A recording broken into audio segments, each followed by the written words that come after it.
ताहले ताकु मध्य उठेकी पाइदब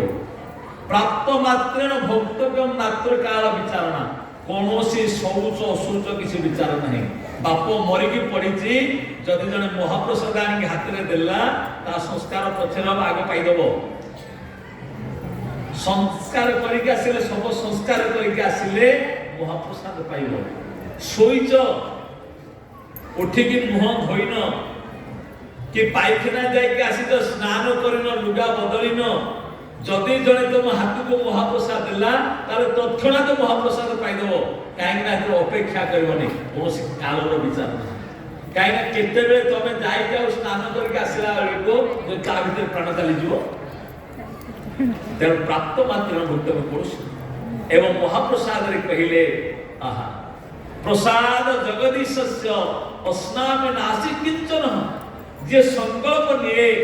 जे मो महाप्रसाद पड़े नित्य पाइबा दरकार महाप्रसाद न पाए आउ कौन जिनस पाइबी ना एति संकल्प नहीं जे गोटी गोटी कणिका महाप्रसाद पाए भगवान ताकू सेतिकिरे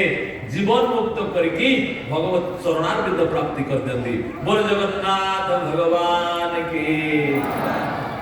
आउ पुरुषोत्तम क्षेत्र महिमा करते हैं जेते बेले पुरुषोत्तम धामर ठिकाना देछिंदी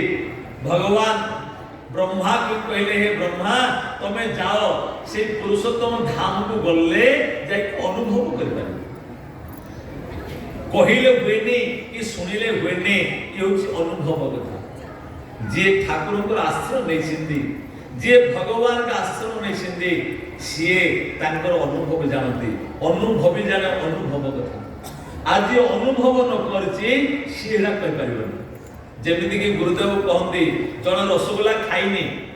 ताकू रसगोल्लार स्वाद बतेइबो से कोन अनुभव करिवो जेते रसगोल्ला खाइबो सेतले देख तार स्वाद अनुभव तेणु भगवान कृपा अनुभव करवा दरकार जे अनुभव करछि से जाने तेणु पितामह ब्रह्मा की पठेले कहे तुम जाओ से पुरुषोत्तम धाम को जाओ जोथि पय तुम जीव मानकर मुक्ति पय चिंता करूछ से पुरुषोत्तम धाम को गले तुम ताको अनुभव कर पाइबो भगवान के निर्देश रे जेते पुरुषोत्तम धाम को आसी पहुंचती